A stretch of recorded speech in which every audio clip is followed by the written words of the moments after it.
Sugeng enjang para adi yuswa, sugeng pepanggihan malih wonten ing renungan padintenan adi yuswa ing dinten Selasa wagi 18 Maret 2025.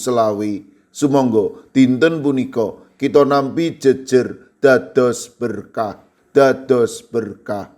Para adi yuswa, samangke kadawarganing pasamuan ingkang ngraosaken bingah awit katampi ing CPNS lan PPK ing taun 2024 senajan ugi gelo awit kaangkatipun mundur sawunipun wiwitaning taun punika nanging dumugi sakmangke dereng pikantuk SK. Nalika mangke nampi SK tamtu badhe makarya kanthi tanggal jawab awit rumaos nampi berkah pakaryan ingkang dereng tamtu saben tiyang pikantuk. Mempeng makarya amrih dados berkah kangge sinten kemawon lumantar pakaryanipun.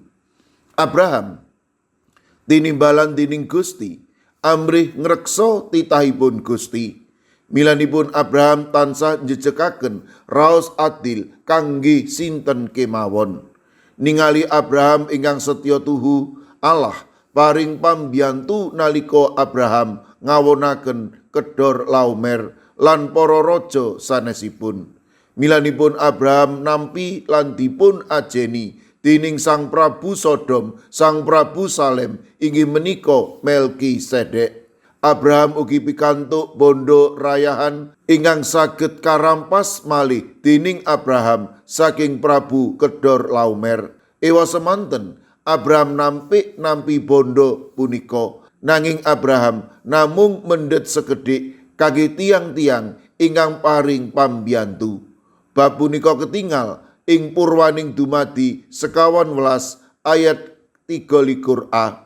Bilih kula boten badhe mendhet sadengah menapa ingkang dados kagungan dalem sedaya, dadosa namung benang saeler utawi tangsuling trumpah.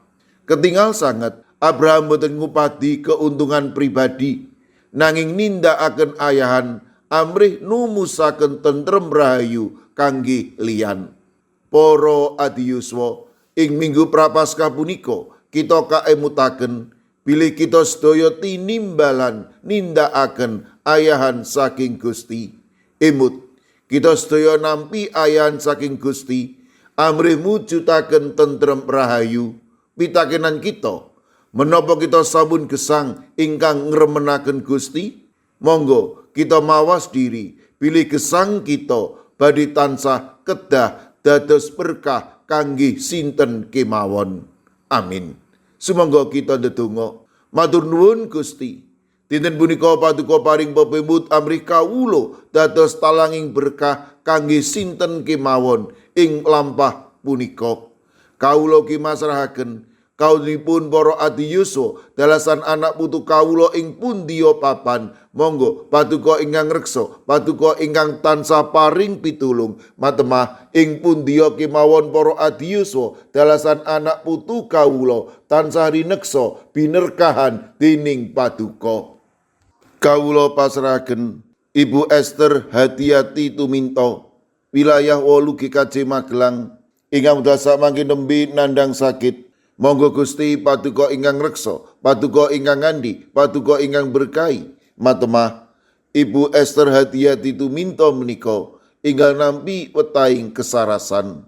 Kawula pasrahaken Ibu Karyumi lan Ibu Kusmini ing GKJ Purba, Ibu Indrayati ing Solo ingkang dasa mangke nembe nandhang sakit. Kawula pitados paduka ingkang badhe tansah ngagem menapa lan sinten kemawon. Matemah Ibu Indrayati ing Solo menika ingkang nampi wetahing bagas kesarasan peparing paduka. Kawula pasrahaken Ibu Sriti Astuti warga GKJ Tropodo Sidoarjo ingkang nembe nandhang sakit. Kawula pasrahaken Ibu Lini Sutopo GKJ Semarang Barat ingkang ugi nembe nandhang sakit. Kawula pitados menawi paduka badhe tansah paring kegiatan malah kepara wetahing bagas kesarasan.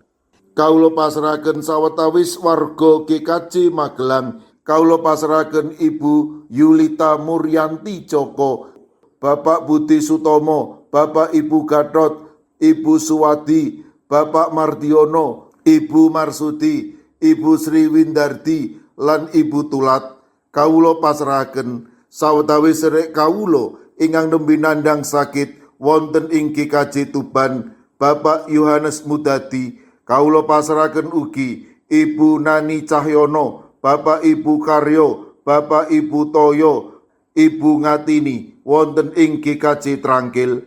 Kawula pasrahaken Ibu Sutitah wonten ing Prambanan. Kawula ugi masrahaken sedherek kawula ing GKJ Immanuel Solo, Ibu Tugiani Sunarto. Kawula pasrahaken Ibu Lasiem Blok 6 GKJ Gondang Winangun. Mekaten ugi ing GKJ Wonosobo, Bapak Lazarus Samijan, Ibu Endang Sarjono, Bapak Yusuf Sunaryo, Ibu Rodiah Sumardi.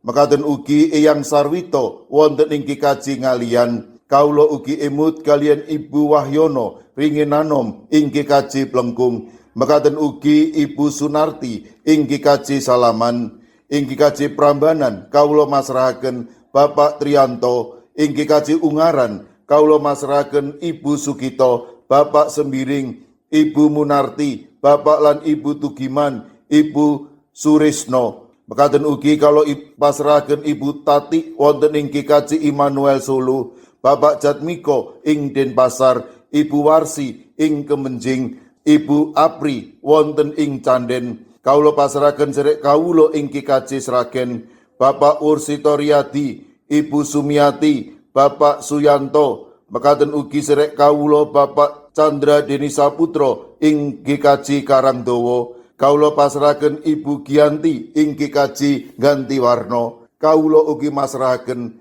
Bapak Bambang Sugiri, Bapak Dalmin, Bapak Wisno ing GKJ Pugeran. Kawula pasrahaken Ibu Warsini dalasan putranipun Yohanes Haryadi ing Watu Sigar. Mekaten ugi ing GKJ Mijen, Bapak Budiono Arung Puji, Ibu Elizabeth Indarwati, Ibu Trikartono, Bapak Waryono, Bapak Moses Taji.